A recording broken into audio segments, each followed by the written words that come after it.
Non vegetarian అమ్మాయి ఒక vegetarian అబ్బాయిని పెళ్లి చేసుకుంటే ఇలా ఉంటుంది. ఫస్ట్ టైం ఎయిర్పోర్ట్ నుండి ఇట్లా పరిగెత్తుకుంటూ మరీ వెళ్ళిపోతున్నాం. ఎందుకు అనుకుంటున్నారా? ఆకలేస్తుంది. ఫస్ట్ రెస్టారెంట్స్కి వెళ్ళిపోదాం అనేసి హోటల్కి వెళ్ళి చేంజ్ చేసుకుని క్విక్ గా ఇంకా బయటకు పరిగెత్తాము.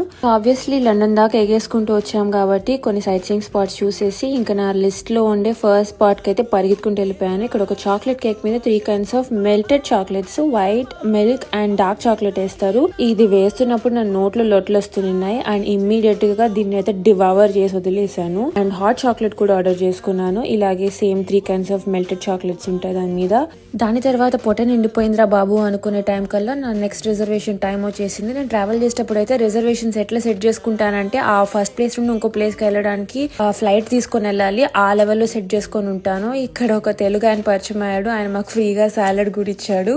ఇక్కడ మీట్ డిషెస్ చాలా ఫేమస్ గా ఉన్నాయి, మటన్ డిషెస్ అంతా. కానీ అన్ఫార్చునేట్ గా నేను ఒక వెజిటేరియన్ తో ట్రావెల్ చేయడం వల్ల ఆబ్వియస్లీ ఆర్డర్ చేయలేదు. అన్ని వెజిటేరియన్ డిషెస్ ఆర్డర్ చేసాము. బట్ నేనేదో సాక్రిఫైస్ చేసేస్తున్నాను అనుకోకండి. వెజిటేరియన్ కూడా తోపులా ఉనింది. ఈ హమ్మస్, ఈ ల్యాబ్నే ఇవన్నీ చాలా బాగుంది. పీటా బ్రెడ్ అయితే ఫ్రెష్లీ మేడ్ అండ్ ఆల్సో ఒక ఎగ్ ప్లాంట్ డిష్ కూడా ఆర్డర్ చేసాం. అది కూడా తోపులా ఉనింది. నా హస్బెండ్ కుమ్మేశాడు కానీ నేను కొంచెం తక్కువ తిన్నాను. నెక్స్ట్ ఏం జరిగిందో చూడడానికి ఫాలో అయిపోండి. Okay, bye.